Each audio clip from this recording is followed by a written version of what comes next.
नमस्कार मित्रों, आप सभी का लॉजिकल सनातन ज्ञान चैनल में स्वागत है।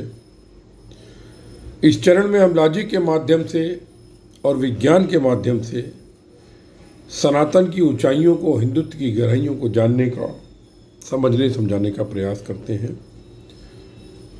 आपको यदि कोई जिज्ञासा हो, कोई भी प्रश्न हो, तो आप मुझे व्हाट्सएप करके या कमेंट करके पोस्ट कर सकते हैं, उसका उत्तर दे दिया जाएगा।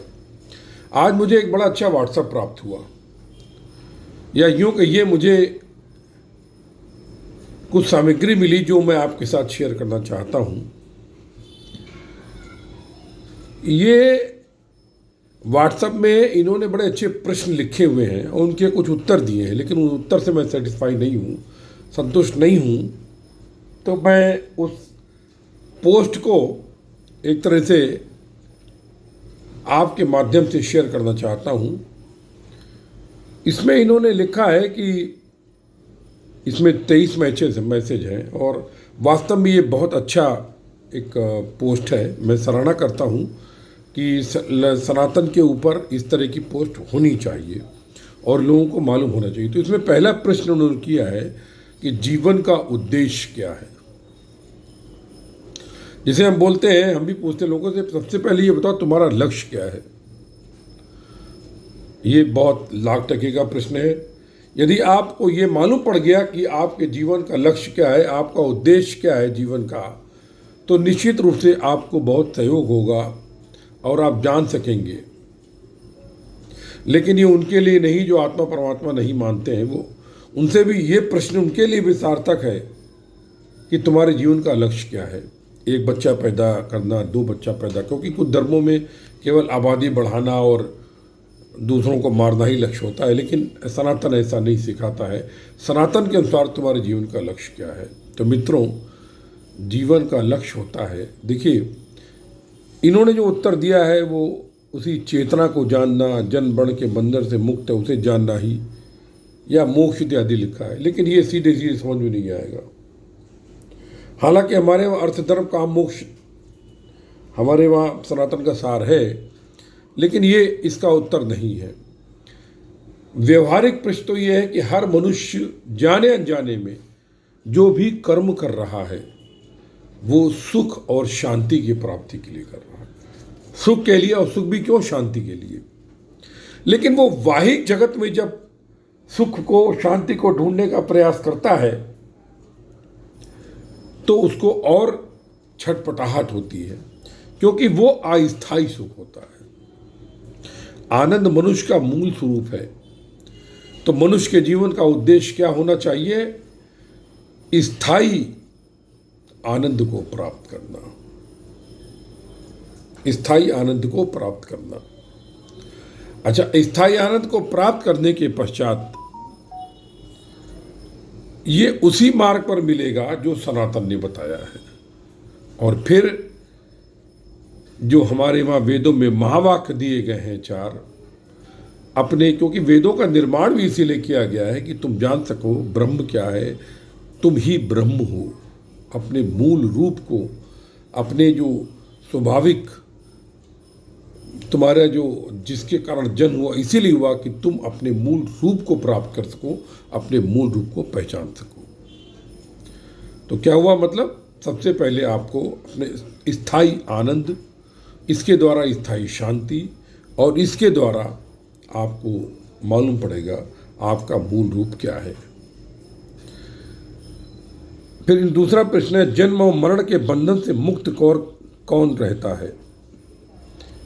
जो योगी होता है, जिसने योग का अनुभव कर लिया, आत्मा में परमात्मा की एकात्मकता का अनुभव कर लिया, और इसके पश्चात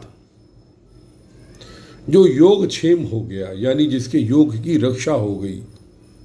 क्योंकि योग के अनुभव होने के बाद भी मनुष्य के को जो उसका जो जिसको योग का अनुभव हो ही गया है, जगत के प्रपंच इतने स्ट्रांग होते हैं, इतने शक्तिशाली होते हैं कि वो उसको बहका ले जा सकते हैं। इसलिए जब भगवान श्री के जैसे गीता में बोला, जिस भांति पवन किसी नाव की धारा को बदल करके उसको किसी विपरीत दिशा में ले जा सकती है, उसी प्रकार यदि असावधानी रहे और तुम योगी भी हो तो इस जगत के थपेड़े तुमको दूसरी दिशा में ले सकते हैं। इसलिए पाल को मजबूती से पकड़ कर रखो, पाल जो दिशा निर्धारित करती है। तो यानी योग का अनुभव, उसके पश्चात जिसका योग क्षेम हो जाता है, यानी जिस योगी बन जाता है, यानी जिसके लक्षण क्या दिए हैं पतंजलि महाराज ने दूसरा बोला है, चित्त में वृत्ति का निरोध हो जाता है, ये आंतरिक और बाह्यिक रूप से जिसके अंदर समत्व की बुद्धि आ जाती है, जो स्थिर बुद्धि और स्थिर प्रज्ञ हो जाता है, वो जन्म और मरण के बंधन से मुक्त हो जाता है। इन्होंने जो लिखा है कि जिसने उस आत्मा को जान लिया, मात्र जानना कोई काम नहीं, किसी काम का नहीं है, जानने के ज्ञान की रक्षा करना, योग क्षेम जिसे भगवान श्री कृष्ण ने कहा कि जो जाना है उसकी योग की रक्षा करना। और वो, क्योंकि मैंने देखा ये जगत में योग के अनुभव करने के बाद भी लोग फिसल जाते हैं, और एक आध दो जन तो, हालांकि इसके अनुभव के बाद मुक्ति तो पक्की है, लेकिन हो सकता है कि शरीर के कर्म फल के कारण, क्योंकि एक बोला गया है कि चोर को खांसी और साधु को दासी दोनों नुकसानदेह हैं। अब आप समझ गए। चलिए, तीसरा प्रश्न यह है कि संसार में दुख क्या है। इन्होंने लिखा है कि लालच, स्वार्थ और भय। ऐसा नहीं है। इसका संक्षेप में ये है, हमें हमारे दुख का कारण है कि हम असत्य को सत्य और सत्य को असत्य समझ लेते हैं, इसलिए हम दुखी हो जाते हैं। जिस दिन हम सत्य को जान लेंगे, हमारे दुख समाप्त हो जाएंगे। यानी हम ये जान लेंगे कि हम ये शरीर है ही नहीं। हम ये अनुभव कर लेंगे कि हम मात्र एक आत्मा है। तो उस अनुभव के पश्चात हमको दुख इत्यादि, क्योंकि जो सुख है वही दुख है, मतलब विपरीत, एक तरफ सुख एक तरफ दुख, तो ये दोनों विपरीत है एक दूसरे के। अगर सुख भी कष्टकारी है, दुख भी कष्टकारी, तो सुख भी कष्टकारी है एक तरीके से। लेकिन हमको उनको बीच में समत्व बुद्धि बनानी है, ना सुख में सुखी ना दुख में दुखी। तो ये बंधन जो है हमारे शरीर से, हमारे मन बुद्धि अहंकार से हमारा जो बंधन है, हमारी उधर की तरफ जो जानकारी है, यानी जो असत्य है, जो, और सत्य क्या है, जगत मिथ्या ब्रह्म सत्य। हालांकि ये भी, इसका भी खंडन किया है जो शंकराचार्य जी ने बोला है, लेकिन मतलब ये है कि सत्य को जानना विद्या के माध्यम से, यही मनुष्य को बंधन दुखों से मुक्त कर सकता है। दुख हमारे बंधन के कारण है, शरीर के मोह के कारण है। फिर चौथा प्रश्न है, ईश्वर ने दुख की रक्षा क्यों की। देखिए, इस जगत में ना कुछ सुख है ना कुछ दुख है, कुछ नहीं है।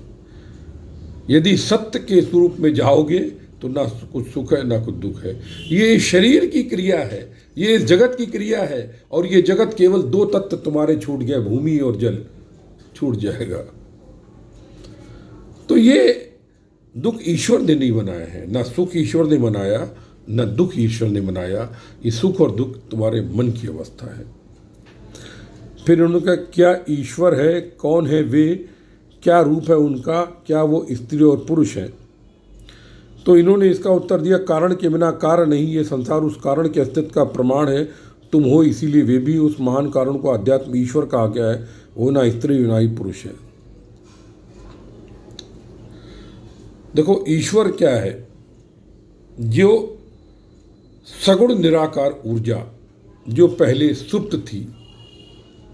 ये मैंने अपने ब्रह्मांड की उत्पत्ति में freeध्यान.blogspot.com में लेख लिखा भी है। उसमें मैंने लिखा, मतलब उसमें मेरा जो अनुभव था वो मैंने बयान किया, जो मुझे भगवान श्री कृष्ण की लीला से दिखाई दिया था। तो और मुझे बड़ी प्रसन्नता हुई कि वो हमारी जो हमने जो देखा था भगवान श्री कृष्ण की लीला से ध्यान में जो देखा था, उसको अभी यूट्यूब पर कई वैज्ञानिक द्वारा प्रूव भी कर रहे हैं। तो उसी आधार पर मैं कहना चाहता हूँ कि ईश्वर क्या है। निराकार सुप्त ऊर्जा जब उसमें जब कंपन हुआ, ईशतहास हुआ, ओमकार हुआ, बैंग हुआ, जो भी आप कह लीजिए, तो उस ऊर्जा में कंपन हुआ। और जो ऊर्जा थी वो एच न्यू थी, h Planck constant, nu frequency. फिर वो ऊर्जा आइंस्टाइन के फार्मूला E=mc² से मास में यानी द्रव्य में कन्वर्ट होने लगी और हमारी सृष्टि का निर्माण हुआ। तो ब्रह्म क्या है? ब्रह्म निराकार सगुण ऊर्जा है जो पहले सुप्त थी, बाद में कंपायमान हुई। ईश्वर क्या है? ईश्वर उस परम ब्रह्म का, उस ब्रह्म का निराकार साकार रूप है, निराकार सगुण रूप है, साकार रूप है। ईश्वर एक प्रकाश, जब मनुष्य को ईश्वर की अनुभूति होती है, ये जीसस क्राइस्ट ने भी बोला है, जब बाइबल में जब ईश्वर के मनुष्य को दर्शन होते तो उसको ज्योतिर्मय प्रकाश, तो वो ईश्वर जो है, अब प्रकाश दिखता है आंखों से, यानी वो साकारी है, निराकार नहीं है। तो जो साकार है एक तरीके से, जो ज्योतिर्मय स्वरूप और जिसमें गुण होते हैं, वो ईश्वर है। फिर वो जब साकार स्वरूप धर लेता है, ब्रह्मा विष्णु महेश इत्यादि के रूपों में आता है, माँ काली जगदम्बा दुर्गा इत्यादि के रूप में, तो वो भगवान बन जाता है। और फिर जो इस सृष्टि को चलाने के लिए विभिन्न शक्तियों का जनक होता है, इस सृष्टि को शक्ति देता है, वो देव कहलाता है, जो 33 कोटि के देवता यानी 33 प्रकार के देवता है सृष्टि को चलाने के लिए। शक्तियाँ तो बहुत हैं, लेकिन 33 प्रकार की शक्तियाँ और देवता ही सृष्टि को चलाते हैं। फिर इन्होंने का भाग्य क्या है, इस पर मैंने इन्होंने लिखा है कि हर क्रिया हर कार्य का एक परिणाम है, परिणाम भाग अच्छा भी हो सकता है, बुरा भी हो सकता है, परिणाम भी भाग्य है। तो आज का प्रश्न कल का भाग्य है। ये प्रश्न, ये उत्तर अधूरा है, क्योंकि मैंने अभी क्लिप भी डाला है, प्रारब्ध और भाग्य में क्या अंतर है। देखिए, प्रारब्ध लभ्यते सा प्रारब्धा, मतलब जब मनुष्य जन्म लेता है तो जो पूर्व जन्म के कर फल हैं उनको भोगने के लिए जहाँ पर जन्म लेता है, जहाँ उसका बचपन बीतता है, जो बचपन में उसको सुख दुख इत्यादि होते हैं, वो उसका प्रारब्ध है। और जब प्रारब्ध कट नहीं पाते हैं तो वो एक निश्चित रूप में कब क्या होगा वो लेकर के ज्योतिष में जो जन्म कुंडली टाइप होती है उसमें बैठे होते हैं, वो प्रारब्ध है। लेकिन मनुष्य जब 8 साल के बाद खुद अपनी बुद्धि लगा के कर्म करने लगता है और जैसे जैसे बड़ा होता जाता है उसकी बुद्धि जो जगत बुद्धि बढ़ती जाती है, उसके अनुसार वो जो कर्म करता है उसके जो कर्म फल है और वो उसी जन्म में भोग लेता है, वो भाग्य कहलाते हैं। इसी कारण बोला गया है कि कर्म से भाग, यानी अगर तुम कर्म कर, जैसे मान लीजिए आपको 30 साल की उम्र में एक्सीडेंट लिखा हुआ है, आप बुरे कर्म करके उसको 20 साल में भी कर सकते हैं, अच्छे कर्म करके उसको आगे शिफ्ट भी कर सकते हैं, क्योंकि वो 30 साल का एक्सीडेंट आप भाग में वो प्रारब्ध में लेके आए थे। लेकिन इस जन्म में जो आपने कर्म किए उनके जो कर्म फल मिले वो आपके भाग गए।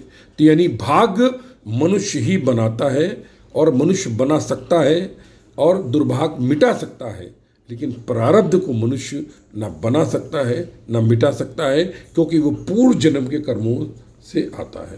तो ये इसलिए ये उत्तर जो है अधूरा है, ये सही नहीं है। मतलब इस जगत में सबसे बड़ा आश्चर्य क्या है, ये तो प्रश्न एक तरीके से वो जब 5 पांडव, आपने यक्ष की कथा पढ़ी होगी, पानी पीने गए थे, तो यक्ष ने जो प्रश्न किए थे, उन्होंने एक प्रश्न ये पूछा था युधिष्ठिर से कि इस जगत में सबसे बड़ा आश्चर्य क्या है।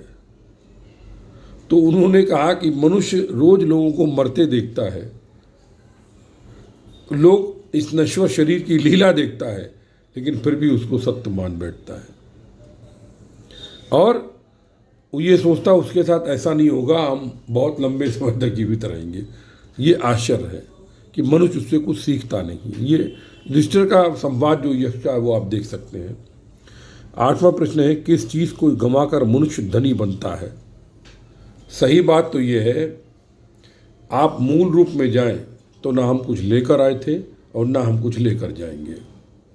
ये बीच की जो लीला है इस शरीर की, इसको धनी बनना है, इसको गरीब बनना है, तो इसलिए मनुष्य को जैसे बोला अगर यदि धनी बनना है, वो धनी है, ये भी यक्ष से पूछा गया था जिस पर कोई ऋण नहीं है, ये युधिष्ठिर ने उत्तर दिया था।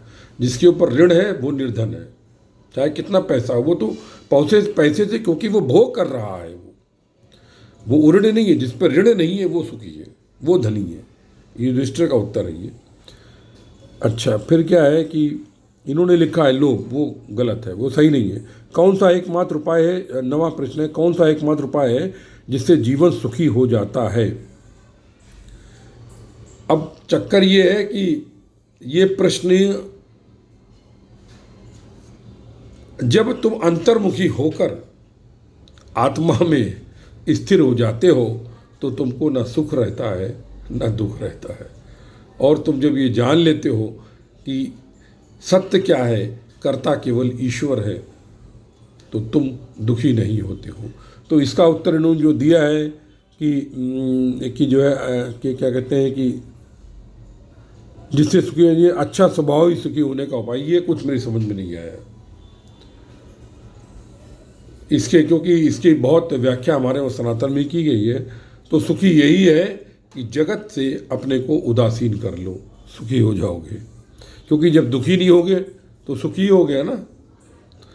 अच्छा, फिर 10वां प्रश्न है, किस चीज़ के खो जाने पर दुख नहीं होता? तो इसमें लिखा हुआ क्रोध। ऐसा नहीं है। काम, क्रोध, लोभ, मोह, जो अविद्या है, उसके खो जाने पर दुख नहीं होता है समझदार मनुष्य को। और जो नासमझ है, उसको सत्य असत का ज्ञान नहीं है, तो वो अविद्या को ही विद्या समझकर इस जगत को सत्य मानकर दुखी होता है। फिर उनका धर्म से बढ़कर संसार में और क्या है? 11वां प्रश्न है, धर्म से बढ़कर संसार में और क्या है? तो इन्होंने उत्तर दिया दया। ना, धर्म से बढ़कर संसार में कुछ है ही नहीं। मैं मज़हब या रिलीजन की बात नहीं कर रहा हूँ, इस पर भी मेरा क्लिप पड़ा हुआ है। धर्म में, रिलीजन में, मज़हब में अंतर समझिए। धर्म क्योंकि वो मनुष्य का मूल स्वरूप है, तो उससे बढ़कर क्या होगा? जैसे मान लीजिए ब्रश का एक बीजा है, तो उस ब्रश के लिए बीजे से बड़ा क्या है? और मूल स्वरूप क्या है? जो हमारे वहाँ अगर आप अष्टांग योग देखें तो उन्होंने यम नियम यानी 5 नियम समाज के लिए क्या करें, 5 यम यानी समाज के लिए क्या करें, 5 नियम अपने लिए क्या करें, और ये बताएं उन्होंने। 5 बाहिक बताए हैं, 3 आंतरिक बताए हैं। तो एक तरीके से अगर देखा जाए तो धर्म से बढ़कर इनका पालन, जो यम नियम दिए हुए हैं, बढ़कर तो नहीं कह सकते, क्योंकि उन्हीं से धर्म से बढ़कर तो कुछ नहीं है। धर्म से बढ़कर तो कुछ है ही नहीं, क्योंकि पहले आप धर्म जानो, धर्म क्या है, लेकिन उनके द्वारा धर्म के रास्ते पर आगे बढ़ते हैं। क्या 12वां प्रश्न है, क्या चीज़ें दूसरों को नहीं देनी चाहिए? तो इन्होंने लिखा है तकलीफ़ें और धोखा। ना, बहुत सारी चीज़ें हैं जो मनुष्य को नहीं देनी चाहिए, और सबसे बड़ी चीज़ तो ये है, अपनी आध्यात्मिक संपत्ति किसी को नहीं देनी चाहिए। लेकिन फिर भी दान में हमारे सनातन में लोगों ने अपनी शक्तियाँ, अपना तप, अपना पुण्य, सब कुछ दान कर दिया, दान के लिए, दूसरों को बचाने के लिए। राजा शिवी ने अपना शरीर तक दान कर दिया, ये तो पढ़ा हुआ आपने। तो अब इसमें प्रश्न क्या है, दूसरों को नहीं देनी चाहिए? तो कहने का मतलब ये है कि इसके में सबसे पहले हमारा बोला अहिंसा, और अहिंसा का उल्टा है हिंसा, यानी हिंसा ना दो। यदि आप समझ लिए अहिंसा क्या है, हिंसा क्या है, तो ये दुख और ये धोखा, ये सब उसी के अंदर आ जाते हैं। क्योंकि हमारे वहाँ क्या बोला गया, हिंसा, 10 प्रकार की हिंसा बताई है, और मुख्य 3 प्रकार की है, शाब्दिक, वाचिक, कार्मिक। इस हिंसा के द्वारा दूसरे को जब कष्ट पहुंचता है तो हमें वो नहीं देना चाहिए, यानी जगत में हिंसा नहीं करनी चाहिए। तो इन्होंने देखा तकलीफ, वो मेरी समझ में नहीं आया। 13वां प्रश्न है, क्या चीज़ है जो दूसरों से कभी भी नहीं लेनी चाहिए? सवाल यह है कि इन्होंने लिखा है इज्जत किसी की हाय। किसी से क्या नहीं लेना चाहिए, इसके ऊपर अलग अलग संतों ने अलग अलग अनुभव बखान किए। दुर्बल को ना सताइए ताकि तीखी हाय, और क्या है वो मृतक की तांती लौह भस्म हो जाए, वो क्या है, लोहार की धोखनी लौह भस्म, ऐसा कुछ है, मुझे याद नहीं आ रहा अभी, कि मतलब मृतक जीव की खाल से भी वो धोखनी जब चलती है, वो यानी बद्दुआ देती हवा निकालती है तो लोहा तक भस्म हो जाता है। तो ये बोला है, किसी ने बोला है कि तकलीफ़ क्या होती है, तकलीफ़ की कोई परिभाषा नहीं, मतलब हिंसा। तो वही मैंने बोला, यम और नियम का पालन जो है इसके विपरीत किसी को कुछ नहीं देना चाहिए। मात्र तकलीफ़ें धोखा पूरा उत्तर नहीं है। नहीं सॉरी, 13वां क्या चीज़ है दूसरों को कभी भी नहीं देनी चाहिए, नहीं कभी भी नहीं लेनी चाहिए। तो ये है कि ये तुम्हारे ऊपर है कि तुम क्या लेते हो, इस जगत से क्या नहीं लेते हो। क्योंकि बहुत से लोग जरा जरा सी बात में रोते हैं, बहुत से लोग गर्दन कटने पर भी नहीं रोते हैं। तो ये मनुष्य पर निर्भर करता है कि वो दूसरे से क्या ले क्या ना ले। लेकिन ये सही बात है कि अगर तुम अहिंसा के मार्ग पर चल रहे हो तो निश्चित रूप से एक मतलब तो तुम हिंसा के विपरीत दूसरे के साथ में चल रहे हो तो किसी की हाय नहीं लगेगी तुमको। ये उत्तर कुछ हद तक सही कह सकते हैं हम जगत के व्यवहार के लिए। चौथा, ऐसी चीज़ जो जीवों से सब कुछ करवा सकती है, ये है भूख। कबीरदास ने कहा है, मुझे दोहा याद नहीं है, कि हे पीठ तू हमारा पेट क्यों नहीं हो सकी। ये पेट की अग्नि है।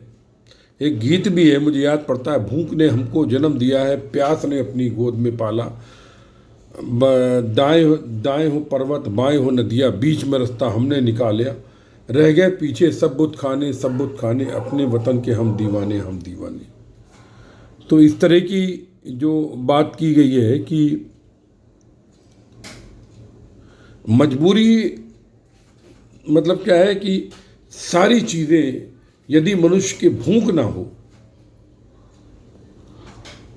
तो मजबूरी तो जगत के तमाम काम वासनाओं के लिए भी लोगों की होती है। बोलो हमने मजबूरी में ये कर दिया, वो नहीं, मजबूरी नहीं, भूख।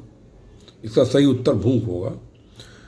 और बाप रे बाप, इतना टाइम हो गया। जय गुरुदेव, जय माँ काली। आप सभी के हृदय में उपस्थित परम ब्रह्म को नमस्कार करता हूँ।